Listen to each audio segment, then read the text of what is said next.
네, 시메트리 오브젝트에 대해서 알아보겠습니다.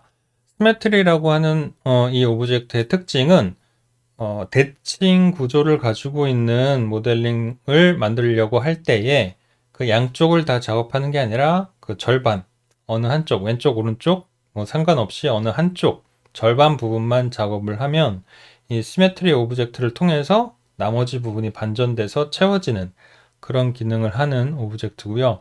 뭐 캐릭터뿐만 아니라 이런 건물이라든지 대칭 구조를 가지고 있는 오브젝트들은 뭐 무엇이든지 시메트리 오브젝트를 통해서 절반만 작업해서 좀 작업량을 줄일 수 있는 그런 편리한 오브젝트입니다.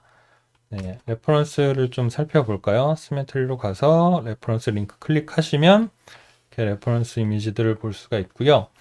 뭐 동물 같은 경우도 대부분 대칭 구조를 가지고 있죠. 그래서 이런 거를 작업할 때에도 물론 이런 식으로 시메트리를 사용해서 작업하는 게 훨씬 더 편한 접근이겠고, 이런 사물 같은 경우에도 대칭 구조를 가지고 있는 것들은 시메트리를 통해서 디테일들을 양쪽 다 작업할 것 없이 절반만 작업할 수 있는 대칭 구조를 가지고 있는 거는 카테고리 그 대상이 무엇이냐 이런 것들은 전혀 상관없고요. 대칭 구조만 가지고 있다면 이렇게 다양한 느낌의 대상들을 작업량을 절반으로 줄여서 작업할 수가 있다는 거죠. 인체도 마찬가지로 기본적으로는 대칭 작업이 되겠죠.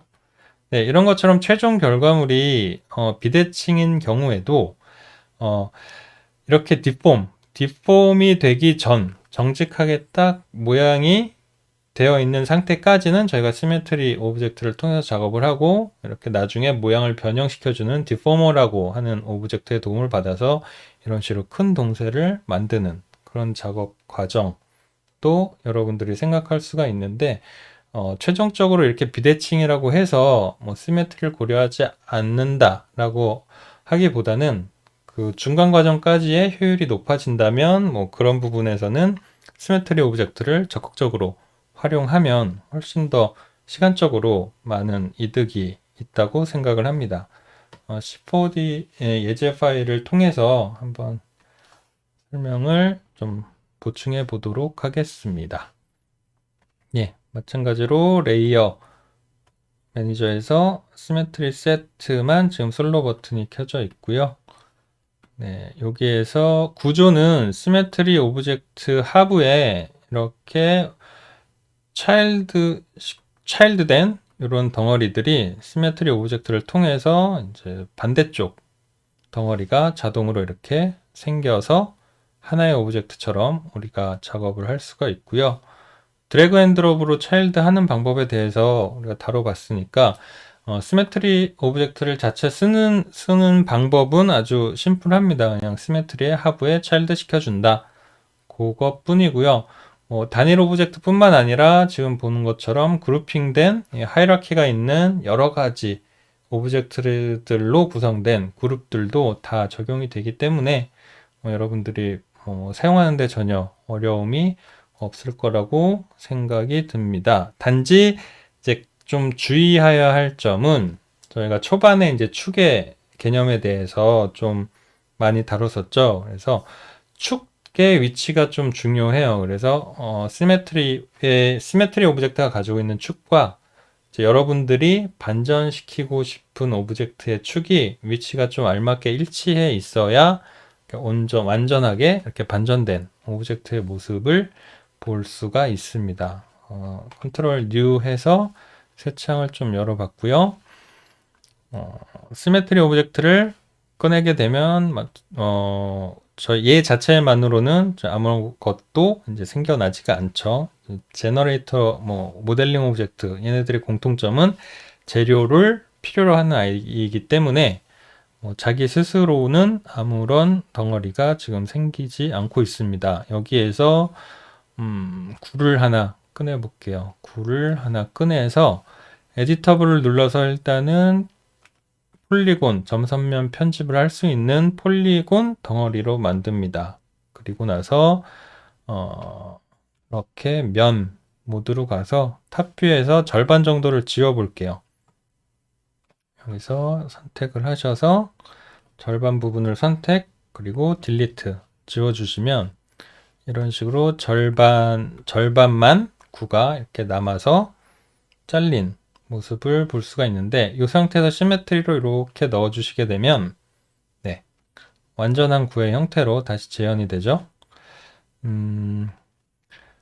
그런데 만약에 시메트리의 위치가 이렇게 위치를 해 있고, 여기에 들어가 있는 차일드의 위치가 만약에 이렇게 벗어나 있다면, 시메트리와 원본의 축이 이렇게 일치하지 않은 경우에는 이렇게 벌어져 있는 간격만큼 틈이 생겨서 이렇게 생성이 되겠죠.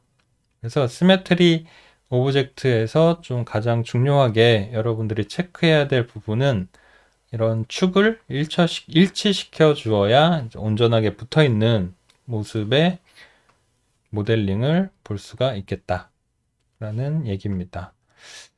그리고 시메트리 옵션에서 이렇게 자동적으로 이렇게 너무 딱 붙지 않더라도 이 톨러런스라고 되어 있는 옵션으로 이렇게 대충 약간 근접한 점들을 이 범위 안에서 붙여주는 기능이 있기도 해요. 이 웰드 포인트라는 게 체크되어 있을 경우에.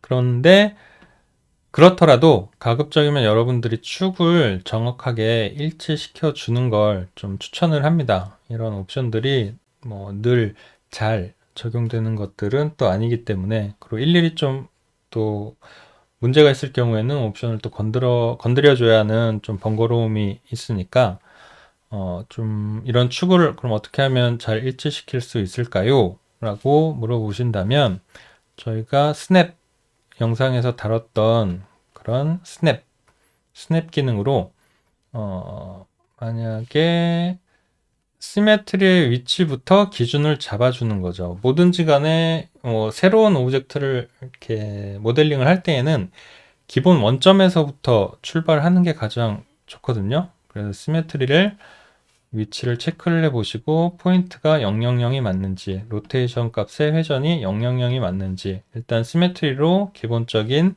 위치를 잡아주시고, 그 다음에 스피어의 위치를 정확하게 원점으로 잡고 싶으실 때에는 저희가 이 스냅 기능, 저번에 다뤘었던 스냅 기능을 켜주시고, 이 그리드 탑뷰에서 혹은 뭐 어느 뷰든지 간에 그리드 스냅, 워크 플레인 스냅에서 라인은 꺼주시고 그리드 포인트 스냅만 켜주신다면, 이런 식으로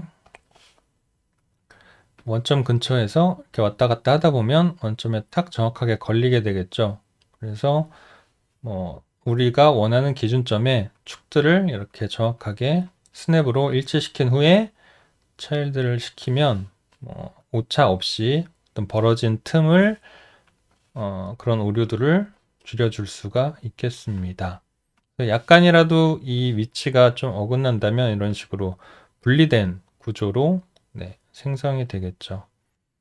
조금 더 옵션이 어떻게 작용하는지에 대해서 조금 더 확인을 해 보자면, 지금은 이렇게 틈이 벌어져 있는데 조금 전에 말씀드린 것처럼 오브젝트에 있는 웰드 포인트라는 게 이제 점을 합쳐주겠다라는 옵션이고, 톨러런스가 이 범위 안에 들어오는 값의 점들은 합치겠다라는 그런 옵션입니다. 그래서 지금처럼 이제 잘 붙어 있는 것처럼 보이지만, 만약에 이런 범위값보다 조금 더 세밀한 면 구조가 있을 수도 있어요. 이런 중간중간 점들이, 중간중간 디테일들이. 이제 그럴 때에는 이제 합쳐지지 않아야 하는 점들도 굳이 합쳐져 버리는 그런 결과를 가져올 수도 있기 때문에, 그래서 이제 축을 먼저 일치시키고 가급적이면 이런 범위값으로 이제 억지로 합쳐주는 옵션을 사용하기보다는 온전하게 축의 일치를 잘 맞춰 놓고 그냥 한 번에 시메트리를 적용하는 게 가장 좀 깔끔한 작업을 할 수 있는 팁이 되겠습니다. 네, 뭐 그렇게 어려운 개념의 오브젝트는 아니었죠. 네, 시메트리 설명은 여기까지 하겠습니다.